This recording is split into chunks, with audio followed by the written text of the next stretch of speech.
बिहार का फैसला देख रहे हैं आप और लगभग बिहार ने अपना फैसला अब सुना दिया है। जो आंकड़े, जो फिगर्स आप स्क्रीन पर देख रहे हैं, शायद उनमें कोई बड़ा फर्क आए। लगभग अब मामला दरअसल यहीं पर रहने वाला है। जो अंतर, जो बड़ा फर्क आप देख पा रहे हैं महागठबंधन और एनडीए के बीच में, अब इस लंबे फर्क को ना तो शायद पाटा जा सकता है, बांटा जा सकता है या समेटा जा सकता है, कुछ भी कह लीजिए आप। बड़ा लंबा यह अंतर हो चुका। 78 के आसपास महागठबंधन अटक सा गया, रुक सा गया है। 110 था पिछली बार, यानी लगभग एक बड़ा लॉस, एक बड़ा माइनस यहां पर 38 सीटों के आसपास जो है वो बड़ा लॉस यहां पर देखा जा रहा है। एनडीए 161, एमजीबी यानी महागठबंधन 78।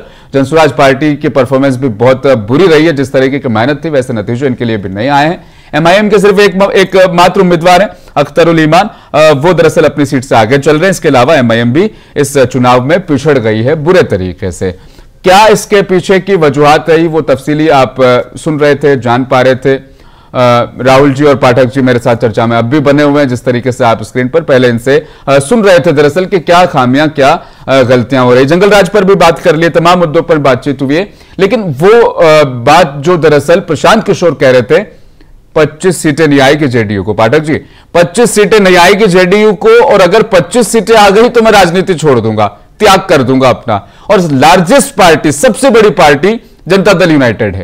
यानी प्रशांत किशोर को देखो, अब चाणक्य कहना तो बंद कर देंगे लोग, उनकी राजनीतिक करियर पर भी सवाल है। अब उनके राजनीतिक करियर का फैसला तो खुद करेंगे। उनकी जुबान जो बड़ी तेजी से चली थी, अब उसका जवाब उनको खुद से देना होगा। हाँ। और इस तरह से अगर अब उनको कैसे ग्राउंड रियलिटी का पता नहीं चला या वो कहाँ पे मार खा गए, वो तो जब वो बैठेंगे शांति से और जब ईमानदारी से सोचेंगे। जब आप किसी पार्टी में कोई पार्टी बना लेते हैं और जब आप इलेक्शन कैंपेन के लिए चले जाते हैं तो आप कभी भी ईमानदारी पूर्वक सोच नहीं सकते।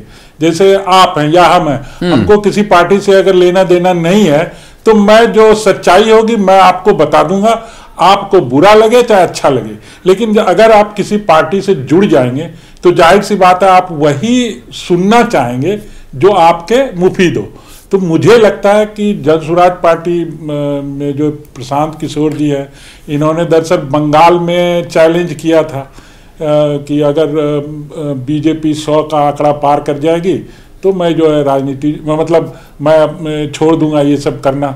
तो लेकिन वहाँ तो बीजेपी, चलिए उनकी बात को शायद मान लिया, बीजेपी नीचे रह गई और उनका करियर वहाँ पे बच गया।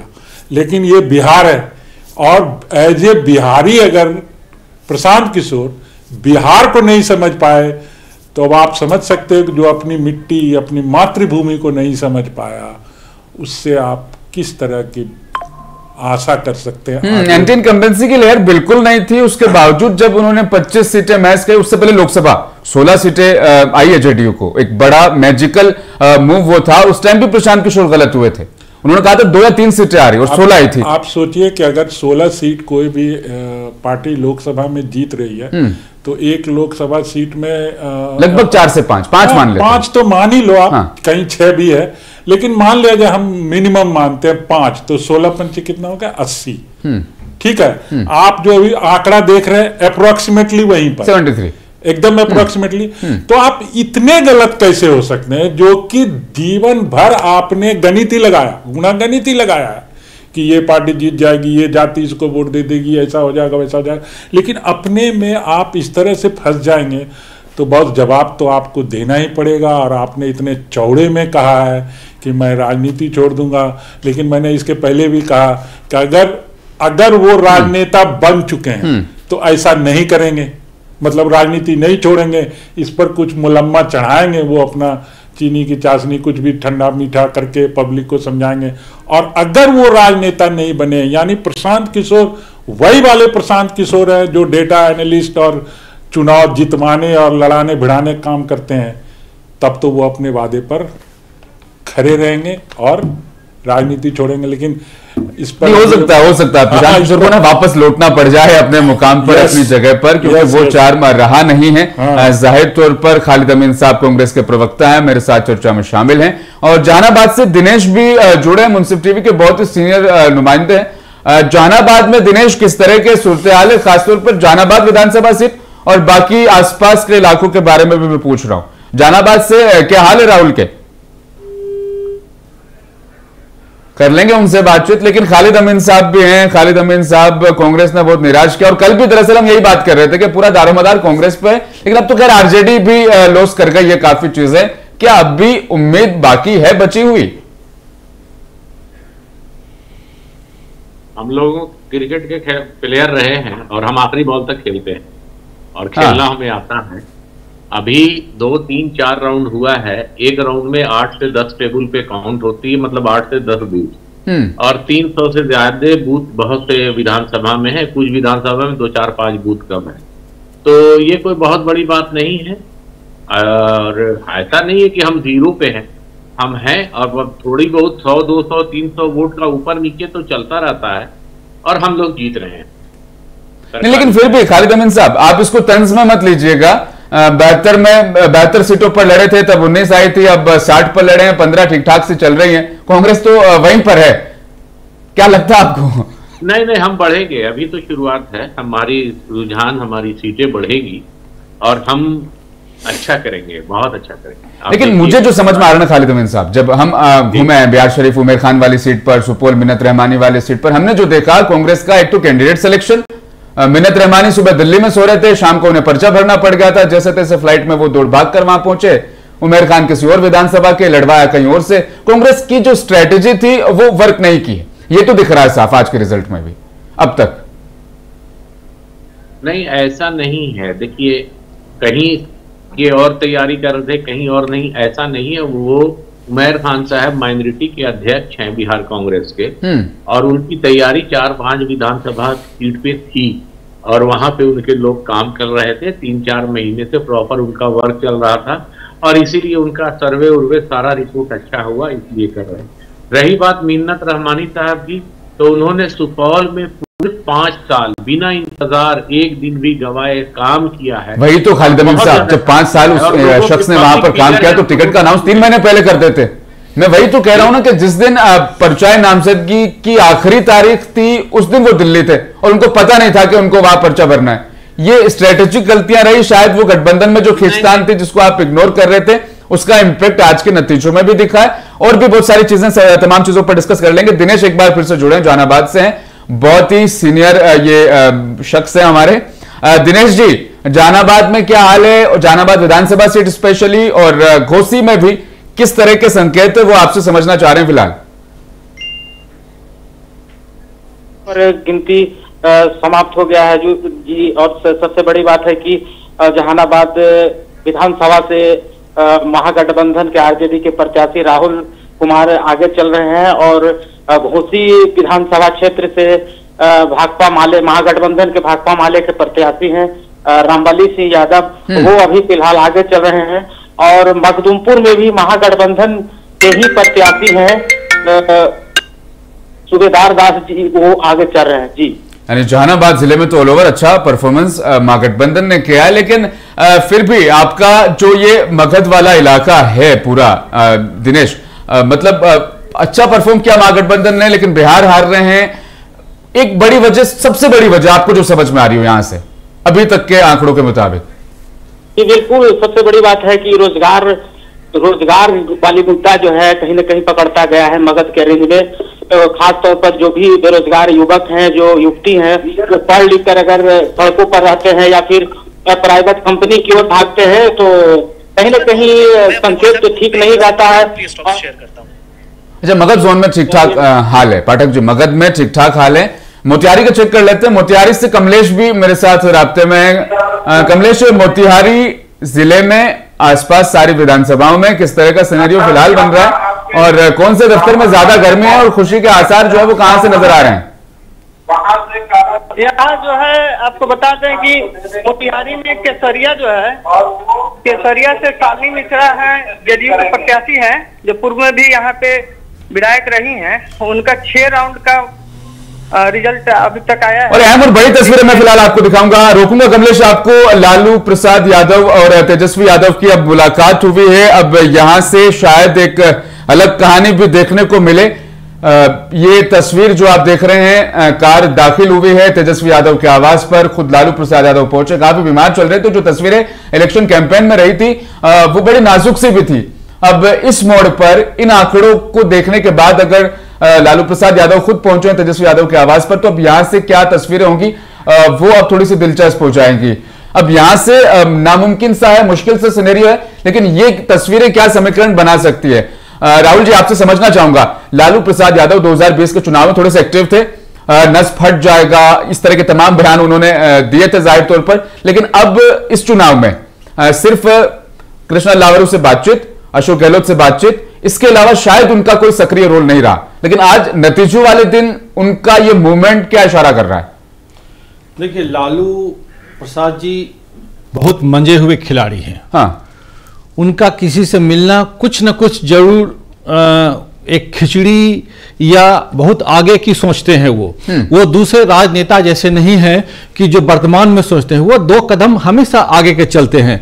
यदि आप सिर्फ इलेक्शन कमीशन का ही डाटा एक लें तो उसमें से आप देखेंगे कि जदयू सबसे बड़ी पार्टी, यानी इलेक्शन कमीशन का जो डाटा ये बता रहा है कि जदयू 77, बीजेपी 73, आरजेडी 42 और एलजेपी 18, कांग्रेस घट के 7 आ गई है, वाम दल 5 है, हम 4 है। यानी यदि आप जदयू के 77 और आरजेडी के 42 इसको भी यदि जोड़ें, क्योंकि आपने कहा चर्चा में कि नीतीश बाबू कभी इधर उधर हो सकते हैं। नीतीश सबके हैं, नीतीश सबके हैं, वो ऐसा नहीं कि किसी के नहीं, नीतीश सबके हैं।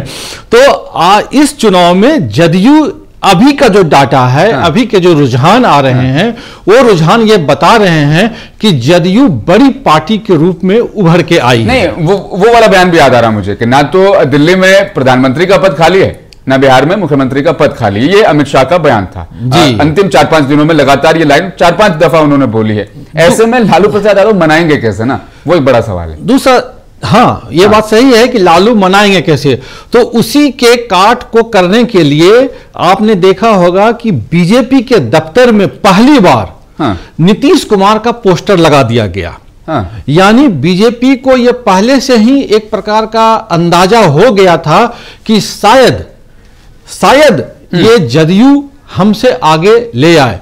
उसी को कवर अप करने के लिए कि बीजेपी के दफ्तर में अक्सर क्या होता है कि सभी पार्टी के दफ्तर में अपने अपने नेताओं की तस्वीर होती है, अक्सर दूसरे नेताओं की तस्वीर को अवॉइड करते हैं, लेकिन बीजेपी के दफ्तर में नीतीश कुमार का पोस्टर लगाना इस बात को बताता है और इस बात को एक मैसेज देने की कोशिश करते हैं पार्टी की तरफ से, बीजेपी पार्टी की तरफ से, कि नहीं, आप ही हमारे लीडर हैं, आप ही के नेतृत्व में हमने चुनाव लड़ा है और हम आपके संरक्षण में ही सरकार बनाएंगे और चलाएंगे। आप बता रहे हैं चीजों को, अब मैं थोड़ा सा पीछे इस कहानी को लेकर जाता हूं। 16 अक्टूबर 17 अक्टूबर की वो तारीखें थी, तब ये खबरें बाहर आई थी कि ललन सिंह से संजय झा से काफी नाराज है, 9 सीटों पर काफी चर्चा हुई, ज्वाइंट पीसी में सीएम अनाउंस किया जाए, ये भी बात हुई। बल्कि कुछ जगह पर तो ये भी खबरें, ये भी इनपुट आए थे कि साफ तौर पर नीतीश कुमार ने संजय झा से कहा था कि जब तक ये 9 सीटें नहीं आती, ज्वाइंट प्रेस कॉन्फ्रेंस नहीं आती, मेरे सामने मत आना।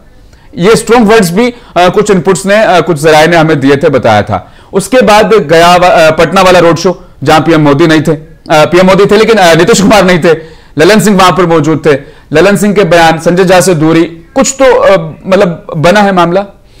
नहीं, यदि आप देखिए, कहीं भी चुनाव में थोड़ी सी नाराजगी हमेशा उथल पुथल होती है, क्योंकि कई डिसीजंस आप जैसे संजय झा ले रहे थे, कुछ डिसीजंस ललन सिंह जी ले रहे थे, हो सकता है कि उससे कुछ नाराजगी बढ़ी है, लेकिन यह मनमुटाव, लेकिन यदि आप जीत जाते हैं, यदि आप हमेशा विनर हो जाते हैं, तो सारे छोटे मोटे मनमुटाव खत्म हो जाते हैं। और दूसरा ये होता है कि यदि दूसरे कहीं मनमुटाव भी हैं, तो अब जितने भी कुछ थोड़े से भी एंटी मन में हैं, तो आप नीतीश को समर्पित करेंगे, क्योंकि आप जानते हैं कि वो पावरफुल हैं और उसके साथ नहीं रहेंगे तो हमें चलते बने कर देंगे। इसलिए जो भी थोड़ी बहुत नाराजगी पार्टी के अंदर, जदयू के अंदर थोड़ी बहुत देखी गई होगी, वो अब इस परिणाम आने के बाद लगभग खत्म हो गया होगा और सभी एक ही सूत्र, एक ही छत के नीचे एक ही अम्ब्रेला है, वह नीतीश कुमार को सर्वोपरि मानेंगे, क्योंकि ये मानेंगे कि उनका मैजिक काम कर गया। ठीक है, क्योंकि वो जो हनुमान बने हैं उनसे नजदीकियां ज्यादा बीजेपी की बड़ी है, ठीक है, तो ये एक शायद डर अंदर मन में पैदा कर ले। मोतिहारी में क्या हालचाल है, कमलेश से मैं जान लेता हूं, दोबारा जुड़ गए कमलेश। मोतिहारी जिले में ऑल ओवर जितनी विधानसभाएं हैं किस तरह की परफॉर्मेंस चल रही है, क्या अपडेट है आपके पास? मोतिहारी जिले के 12 विधानसभा में अभी गिनती हो रही है। हाँ। जिसमें केसरिया विधानसभा क्षेत्र जो है वहां से शालिनी मिश्रा है, पूर्व में भी विधायक रही है वहां से, और अभी जो है 6 राउंड का जो गिनती हो गया है वो मतगणना के हिसाब से अभी आगे चल रही हैं। और जो है कि शालिनी मिश्रा का कुल मत मिला 22,195 6 राउंड में, और वहां से वरुण विजय है वीआईपी के प्रत्याशी जो ऑल ओवर जानना चाहूंगा कमलेश, किस तरह से इन 12 विधानसभाओं में मजबूत पकड़ दरअसल किसकी बन रही है, क्योंकि मोतिहारी जिला बड़ा एनडीए गठबंधन का अभी बढ़त है यहाँ पे जी। और अब देखा जाए तो एनडीए का एक गढ़ माना जाता है रक्सौल, वहां से श्याम बिहारी प्रसाद जो है उनका अभी बढ़त है जी। ये बड़ी सेंधमारी है, ये मोतिहारी, मुजफ्फरपुर, दरभंगा, बेगूसराय, ये तमाम वो जगह थी जहां पर महागठबंधन थोड़ा सा ठीक ठाक परफॉर्म कर देता था, लेकिन यहाँ तो क्लीन स्वीप सा अब ये पूरा माहौल बन चुका है। वापस आएंगे, ये जो अब तस्वीरें जो हमने देखी थी, क्या चल रहा है लालू प्रसाद यादव और तेजस्वी यादव के बीच, ये जो मुलाकात है, मीटिंग है, किन चीजों को दर्शा रही है, आपको क्या लग रहा है पाठक जी? देखिए जो कुछ हो सकता है क्योंकि मामला यह है कि बीजेपी नीतीश कुमार को सीएम बनाएगी, ऐसा प्रतीत तो साफ हो रहा है। नहीं, अब तो देखिए पहले अगर बीजेपी के, वैसे बीजेपी ने पहले भी, जैसे राहुल जी ने कहा कि पोस्टर लगा के क्लियर कर दिया था कि अब बीजेपी और मतलब एनडीए का नेता नीतीश कुमार ही होंगे, और अभी जो रुझान दिख रहा है उसमें वैसे तो बीजेपी 79 और जेडीयू 77 है, लेकिन वो 1-2 सीट इन्हीं दोनों के बीच में जो आगे पीछे होगा। लेकिन इसके बावजूद अगर बीजेपी बड़ी पार्टी भी बन जाती है 1-2 सीट से या 4 सीट से, तो पर भी वो मुख्यमंत्री अब जो है नीतीश कुमार का बने रहना बिल्कुल बिल्कुल बिल्कुल तय है। इसको आप 1000% कह लीजिए। अच्छा ठीक है, एक और कंडीशन दे रहा हूं मैं यहाँ पे, नीतीश कुमार को सीएम बनाने के लिए बीजेपी तैयार है क्या? फिर भी कुछ भी हो सकता है? नहीं, देखिए अब मेन बात है, आपके पास ऑप्शंस नहीं रहते हैं जब सामने वाला स्ट्रांग हो जाता है ना। पहले आपने तो हो सकता है कि आपके मन में कुछ संशय होगा कि इफ एंड बट में बात होगी, लेकिन जब सामने वाले को बढ़त मिल जाता है तो फिर आप कुछ करने की स्थिति में रहते हैं। 43 सीटों पर जब नीतीश इतना उधम मचा सकते हैं, तो ये जो आंकड़े हैं 80 के आसपास पहुंच रहे हैं अब लगभग। नहीं, आपका मतलब इशारा ये है कि वो दूसरे तरफ जाए। हाँ।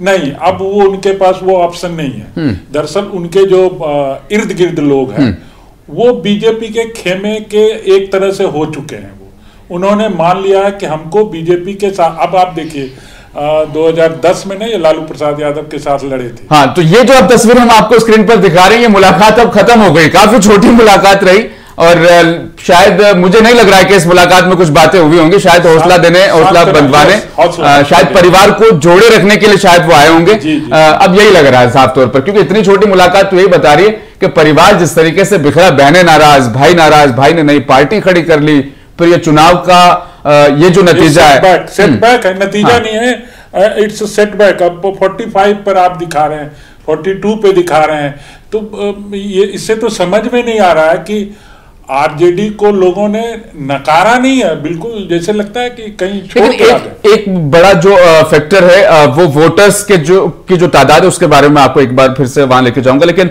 जियाउर रहमान जुड़े हैं किशनगंज से, सीमांचल के इस पूरे इलाके में एमआईएम ने बहुत मेहनत की है। जियाउर रहमान से मैं जानना भी चाहूंगा, किशनगंज में तो ऑल ओवर महागठबंधन की अच्छी परफॉर्मेंस है, कांग्रेस भी आगे, एक जगह से जेडीयू भी है और अच्छा चल रहा है किशनगंज जिले में, लेकिन आसपास का क्या हाल है? पूर्णिया, कटिहार, खगड़िया, अररिया, किस तरह से चीजें बदल रही, बन रही है?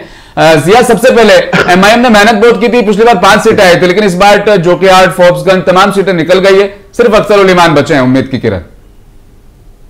देखिए, वहां भी सबसे पहले तो हमारे नाजरीन को हमारे तरफ से आदाब। मैं ये कहूंगा कि अमौर में भी कांटे की टक्कर है। अभी की जो रुझाने आ रही है उसमें सवा जफर आगे चल रहे हैं जदयू के, और इस तरीका से, और किशनगंज तो हम जो लोकल यहाँ चारों विधानसभा में, एक में 2 में महागठबंधन की, 3 में, और 1 में राजद का आगे बढ़ाई हुई है इस तरीका से। और आपकी किशनगंज की अगर मैं बात कर लूं, ठाकुरगंज, बहादुरगंज, किस तरह के सूरत हाल बन रहे हैं? यहाँ तो ठाकुरगंज में गोपाल अग्रवाल है, जदयू से आगे है, और दूसरा सऊद आलम यहाँ से भी पिछड़ गए हैं। तो अगर ठाकुरगंज में अगर ये हाल है, अच्छा वजह क्या थी? मुस्लिम वोट बैंक बहुत ज्यादा बटा है ठाकुरगंज में। जी, वहां MIM फैक्टर बना है, मुस्लिम वोट उन्हीं के वजह से कटा है पूरा। जी, आपसे और भी बहुत सारी चीजें समझेंगे। MIM के अलावा भी सीमांचल का पूरा माहौल समीकरण किया, लेकिन MIM ने डेंट पहुंचा दिया है। सीटें जीती बेशक ना हो, लेकिन नुकसान महागठबंधन का MIM ने साफ तौर पर कर लिया है। जियाउर रहमान से पूछे कि जनसुराज ने भी वहां कैसा प्रदर्शन किया है, क्योंकि जनसुराज के बारे में भी जिया जानना चाहेंगे कुछ? जी, यहाँ जनसुराज का कोई उतना बड़ा यहाँ परफॉर्मेंस नहीं है, और इस तरीका से यहाँ 2000-1000 वोट से ज्यादा लाने का कोई उम्मीद नहीं है। यहाँ प्रभाव नहीं था शुरू से ही जनसुराज का असर। ठाकुरगंज स्पेशली ठाकुरगंज की बात करें, ऑल ओवर सीमांचल में भी इतना बड़ा क्रेज, इतना बड़ा रोल नहीं नजर आया था, क्योंकि असद ओवैसी ने बहुत पहले अटैक कर दिया था। मान लोगों को पहले उन्होंने पकड़ के अपने पास बांध के रख लिया था, वो वाला सिनेरियो माहौल बन गया था। तो इकरा हसन आई, मुहिबुर रहमान नदवी, इमरान प्रतापगढ़ी तो डेरा डाल दिया था सीमांचल में, फर्क नहीं उसका पड़ा लेकिन ज्यादा, है ना? जी बेशक जी। खालिद अमीन साहब, अब सीमांचल के हवाले से आ रहा हूं मैं आपके पास। ये ढोल नगाड़ों के साथ आए थे अख्तर उल ईमान, बड़ी ब्रेकिंगें चलवाई थी, खबरें बनवाई थी MIM ने, चाहते थे अलायंस हो, गठबंधन हो। हालांकि मैं समझता हूं इस बात को, अलायंस बंद कमरे में होता है, फोन कॉल पर भी हो जाता है, ढोल नगाड़ों पर तो हरगिज नहीं होता है। लेकिन MIM ने डेंट कर दिया है सीमांचल की अगर बात कर लें तो, उसी वजह से ये खिसकते अब 46 पर पहुंच गई RJD। हो सकता है कि डेंट हुआ हो, कोई बड़ी बात नहीं है। जब मुस्लिम वोटों का बिखराव हो जाएगा किसी भी वजह से हो, तो उसका असर तो पड़ेगा ही। लेकिन फिर भी मैं कहूंगा कि अभी बहुत जल्दी है, अभी हम लोगों को उम्मीद है, और हम लोगों ने क्रिकेट खेली है, और आखिरी बॉल तक हम लोग उम्मीद करते हैं। और मुझे लग रहा है कि आखिरी बॉल के बाद खालिद अमीन साहब वही आ जाएगा EVM वाला पूरा मामला, फिर एक प्रेस कॉन्फ्रेंस, एक शायद हाइड्रोजन नाइट्रोजन कुछ तो यहाँ फूटेगा फिर। एक मिनट, हाइड्रोजन नाइट्रोजन तो मैंने आपके भी प्रोग्राम में पहले भी बोला था, एक बात बताई थी, एक बहुत छोटा सा एग्जांपल दिया था कि गया डिस्ट्रिक्ट कांग्रेस कमेटी ने 2 डबल ईपिक नंबर के 35,016 जमा किए थे ऑब्जेक्शन, जिसको इन्होंने एड्रेस नहीं किया इलेक्शन कमीशन ने।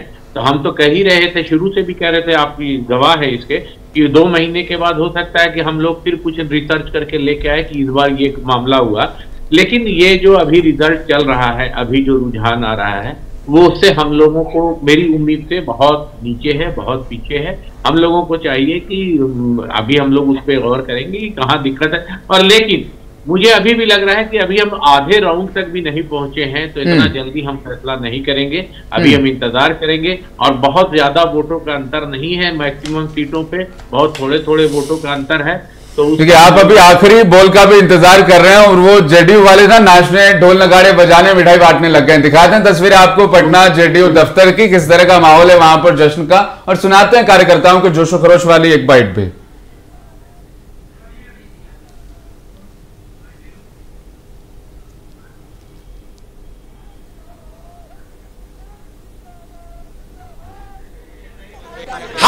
उसी के माहौल में है। मुख्यमंत्री जी एकदम विकास पुरुष के नाम पर वोट पड़ा है, और विनाश के सर्वनाश हो गया है। और राम रावण के लड़ाई था, राम जीत गए, रावण के लंका दहन हो गया। अध्यक्ष में उसी तरह से 206 सीट पर आ रहे हैं। जिस तरह से 2005 में अटल बिहारी और मुख्यमंत्री जी चुनाव जीते थे, अभी नरेंद्र मोदी और नीतीश कुमार की जोड़ी हम लोग जीते हैं। 100% है कि सरकार नीतीश कुमार की है, उसमें क्या है, उसमें दो मत थोड़े है। उम्मीद लगाना उसका काम है, हम लोगों का जितना काम है। हम लोग बहुत खुश। तो ये जश्न की तस्वीरें जो आप देख रहे हैं ना, ये वजह यही है कि JDU बिहार की सबसे बड़ी पार्टी बनकर उभरी है। 80% के आसपास का विनिंग स्ट्राइक रेट रहा है। और मुझे जो याद आ रहा है, सबसे अच्छी परफॉर्मेंस शायद JDU के अकाउंट की जाएगी। लेकिन ऑल ओवर महागठबंधन की इस जीत पर शहजाद पूनावाला क्या कुछ कह रहे हैं, वो भी आपको अब सुनाई देते हैं। पूनावाला ने भी अपना स्टेटमेंट जारी कर दिया इस जीत को लेकर। सुबह भी वो यही कह रहे थे कि मुझे उम्मीद जो है वो एग्जिट पोल गलत है। 135 से 145 नहीं, 160 170 बल्कि अब 180 है। 185 दिखा रहा है। हाँ। अब तो ये कहां रुकेगा ये नहीं समझ में आ रहा। ये कहां रुकने जा रहा। अच्छा, महाराष्ट्र इलेक्शन में भी ऐसा हुआ, ठीक है। Yes. महाराष्ट्र इलेक्शन के बाद जो सबसे बड़ा बयान आया था महाविकास आघाड़ी का, उन्होंने कहा था कि महाराष्ट्र की जनता का ये आदेश, ये जनमत नहीं है। ये बयान आ जाएंगे शाम तक, ये इधर से भी आएंगे। आपको 4 बजे तक तो आ जाना चाहिए, 4 बजे तक आ जाएगा। उसके बाद फिर सवाल उठने शुरू हो जाएंगे कि ईवीएम में गड़बड़ी थी या जो भी था। लेकिन आप ये देखो कि जब चुनाव होते हैं तो जितने भी नेता रहते हैं, आप ठीक है, आप बीजेपी को हेट करो, इग्नोर करो, जो भी करना है करो, लेकिन कांग्रेस की बात मैं कर रहा हूँ, मैं आरजेडी की बात नहीं कर रहा हूँ। आरजेडी ने अपने नेताओं के साथ ग्राउंड लेवल पर अच्छा खासा मेहनत किया, और जब आरजेडी को लगा कि कांग्रेस के साथ रहने से हमको नुकसान होने की आशंका है, तो उन्होंने राहुल गांधी को इग्नोर किया। और राहुल गांधी जब जब इलेक्शन हो रहा है तो आपको कहाँ रहना है? आपको दिल्ली में रहना है, पटना में रहना है, भारत में रहना है। आप देश छोड़ के चले जाते हैं, आप घूमने चले जाते हैं। मुझे तो यही नहीं समझ में आती। एक उस बंदे को देखो जो प्रधानमंत्री है, जो गृह मंत्री है, वो इंटरनेशनल लेवल पर भी जा रहा है, अंतर्राष्ट्रीय यहाँ कर रहा है, वो कर रहा है, बम ब्लास्ट हो गया वहां चर्चा कर रहा है, लेकिन वो चुनाव के लिए समय निकाल रहा है। आपके पास कोई काम नहीं था गुरु। नहीं, मसला वही ना, वोटर अधिकार यात्रा निकाली, फिर आप इसमें बिल्कुल एब्सेंट रहे और आप उसके बाद निकल गए। पब्लिक भी खोजना शुरू कर देगा, राहुल गांधी कहाँ गया अभी। तो अब एक बात बताओ, लेकिन फिर भी एक जो बड़ी चीज है, मैं पाठक जी आपसे ही समझना चाह रहा हूं। 2.25 करोड़ के आसपास वोटर थे जिनकी उम्र 45 से ज्यादा या 45 के आसपास या इसके इर्द गिर्द थी, उनको जंगल राज याद है। 4 करोड़ के आसपास ऐसे वोटर हैं जिन्होंने उस जंगल राज को करीब से नहीं देखा, यानी वो बहुत ज्यादा छोटे थे या ऐसी उम्र में थे कि जंगल राज को नहीं देखा, या कुछ ऐसे जिन्होंने बिल्कुल ही देखा ही नहीं, उन्होंने सिर्फ सुना है बातचीत के जरिए से। जंगल राज के मुद्दे पर क्या पूरा चुनाव जीत लिया है फिर? क्योंकि 4 करोड़ मतदाता ऐसे हैं जो जानते ही नहीं इस बारे में। सिर्फ जंगल राज की बात तो आप मतलब नहीं कर सकते। हाँ। ऐसा नहीं है ना, कोई भी चुनाव एक कारण से नहीं जीता जाता। हाँ। उसमें बहुत सारे फैक्टर होते हैं, तात्कालिक कारण भी हो जाते हैं उसके। तो इसमें ऐसा नहीं है। जंगल राज को आप ठीक है 20% दे दीजिए, आप उसके बाद 10,000 को भी ले लीजिए, ठीक है। उसके बाद आप उन लोगों की राजनीति करने के तरीका को ले लीजिए। फिर एक जो उन्होंने, अब आप ये सोचो कि अगर आप विपक्षी पार्टी हो और आपको मैं पसंद नहीं हूं, तो आप मेरे ऊपर सीधा हमला करोगे ना, कहोगे कि पाठक जी को ये नहीं आता, पाठक जी को वो नहीं आता, इनको काम करना नहीं आता। लेकिन बीजेपी ने क्या पासा चला? बीजेपी ने इन लोगों को अपने पाले में लाए खेलने के लिए।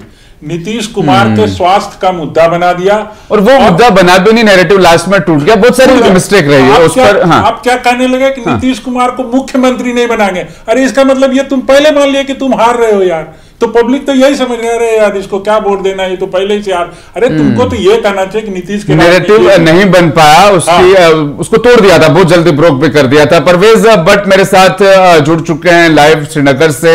नगरोटा बड़गाम के मंजर को उनसे समझने की कोशिश करेंगे। परवेज, जो कहा था आपने बिल्कुल वैसा होता हुआ नजर भी आ रहा है।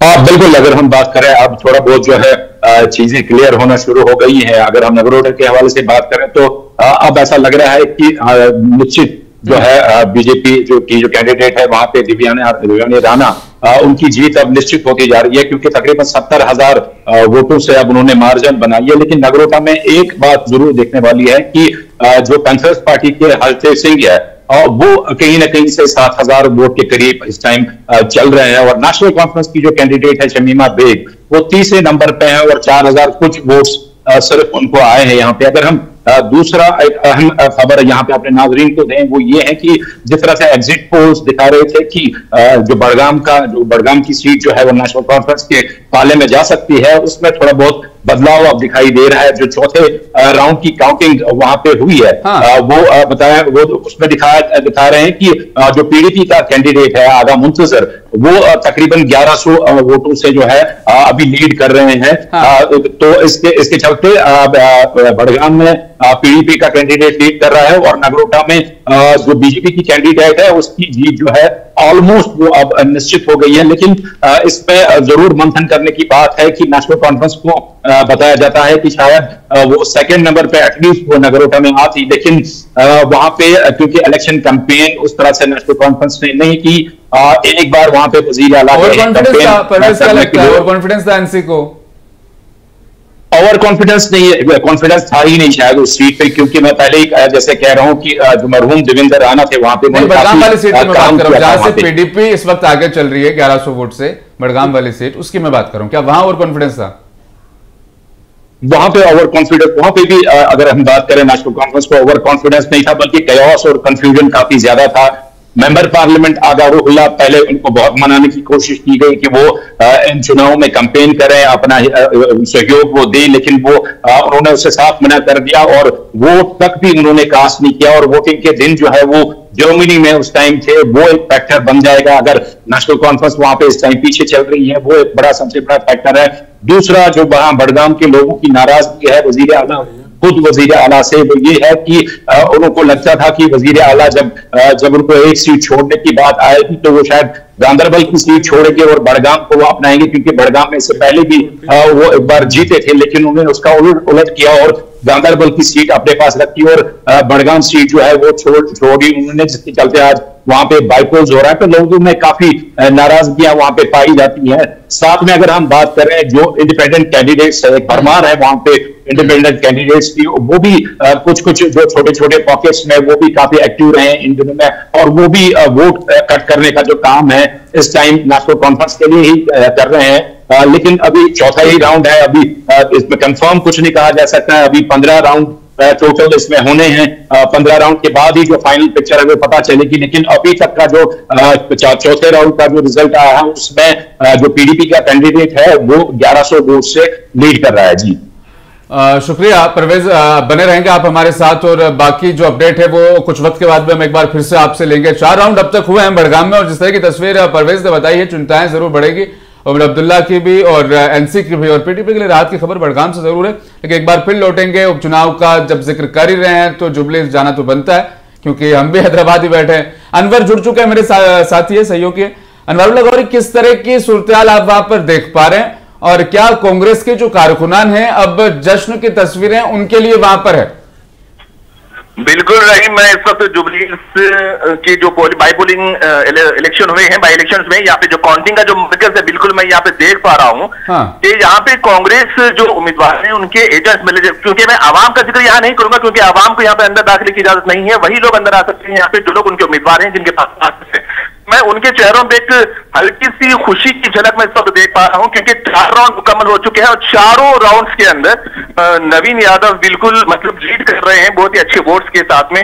जैसा कि मैंने कहा था कि पहले राउंड में भी उन्होंने लीड किया था 62 वोटों के साथ, तो वहीं दूसरे राउंड में 1200, तीसरे में 5100 के साथ 3000 होते होते उन्होंने 5100 पर सीधा जंप मार दी। उसके बाद चौथे राउंड में फिलहाल 9000 वोट से वो इस वक्त लीड कर रहे हैं।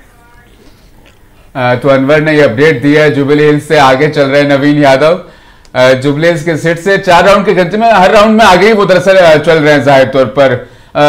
बीआरएस को एक उम्मीद की किरण थी यहां से अनवर, जिस तरीके से मागुंटे गोपीनाथ का एक कनेक्शन था, एक रिश्ता था आवाम के बीच, लोगों से कनेक्शन, हर छोटे मोटे इफ्तिताई प्रोग्राम में भी वो पहुंच जाते थे, सिंपैथी की लहर नहीं चली, इसका मतलब अनवर यही समझ पा रहे हम? तो बिल्कुल बिल्कुल बिल्कुल, वैसे तो बीआरएस का यहाँ पे घर माना जाता है, यानी कि 2014 से अगरचे यहाँ पे मागंटी गोपीनाथ जो पहले टीडीपी से उन्होंने यहाँ पे इलेक्शन लड़ा था, उसके बाद बीआरएस में शामिल हुए। 2018 से 2023 तक मागंटी गोपीनाथ का यहाँ पर कब्जा रहा, लेकिन समझ ये नहीं आ रहा है कि क्या लोग मागंटी गोपीनाथ के चेहरे के साथ वोट दे रहे थे या फिर पार्टी के साथ जुड़े हुए थे, क्योंकि अचानक इतने एक दहाई के बाद में उनके साथ में रिश्ता तोड़ देना, यानी कि अभी तो ये रोजाना थे, मुकम्मल तौर पर ये नहीं कह सकते कि कौन जीत रहा है, क्योंकि आगे कुछ भी हो सकता है, कभी भी हालात कुछ भी बदल सकते हैं। लेकिन अभी रहमतनगर, बोराबंडा, एरागड्डा ये बहुत ही मजबूत घर माने जाते हैं मुस्लिम वोटर्स के भी और बीसी वोटर्स के भी, लेकिन यहाँ की अभी काउंटिंग होनी बाकी है। क्या पता यहाँ से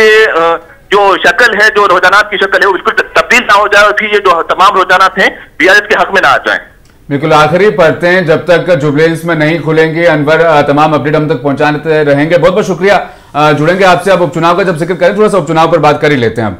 जम्मू कश्मीर का हमने सुन लिया है, जुबली हिल्स का अनवर ने बता दिया है। जेएमएम आगे चल रही है घाटशिला इस सीट से जो कि झारखंड की है। अंता में बीजेपी आगे राजस्थान की सीट है, मिजो नेशनल फ्रंट मिजोरम वाली सीट है, दंपा यहां से एमएनएफ आगे चल रही है और उड़ीसा वाली सीट से बीजेपी आगे। उड़ीसा में कमाल किया था और उपचुनाव वाली सीट पे भी लगभग वही सिनेरियो। जहाँ उपचुनाव में कहीं भी कोई भी इस तरह का चेंजेस नहीं हो रहा है। जो भी आप भी अगर आपने भी अगर दौरा किया और आपने अगर पढ़ा उसका देखा होगा तो जो आपने सोचा होगा लगभग उसी तर्ज पर है। तो फिर मैं ये सोच लूं कि उपचुनाव में स्टेट में जिसकी गवर्नमेंट है उसका इन्फ्लुएंस रहता है लगभग। हाँ, तो विधानसभा चुनाव में शायद इन्फ्लुएंस कहीं पर थोड़ा बहुत विधानसभा में, क्योंकि शाम को ये खबर जोर पकड़ेगी। समस्तीपुर में सीसीटीवी, सारेसा में ट्रक कैसे घुसा, ये सबक है, ये जो ना शाम को बतंगड़ बनेगा पूरा ही।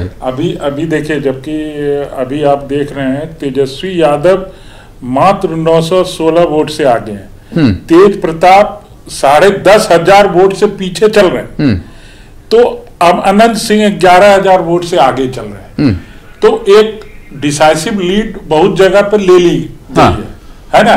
और कुछ जहां पर ये लोग फंसे पड़े हैं तो वहां पर अब 500 400 अगर इस तरह से वोट से आगे पीछे हो रहा है। ओसामा जो है वो 45 वोटों से पीछे हो गया। हाँ, रघुनाथपुर में। तो ये सब मिलके ही तो आखिर महागठबंधन बन रहा है ना। तो जाहिर सी बात है, अब ठीक है, अब 11 बजने वाले हैं। हमारे अंदाज से 1 घंटे का और टाइम है।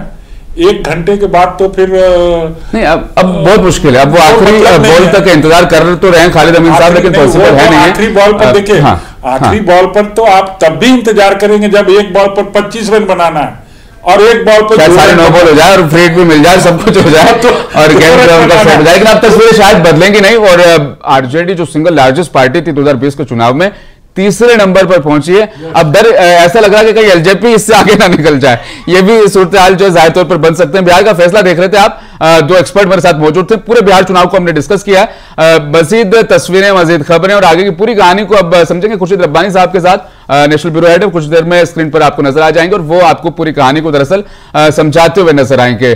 फिलहाल एनडीए 190 के आसपास जो है पहुंच चुका है। बहुत बहुत शुक्रिया।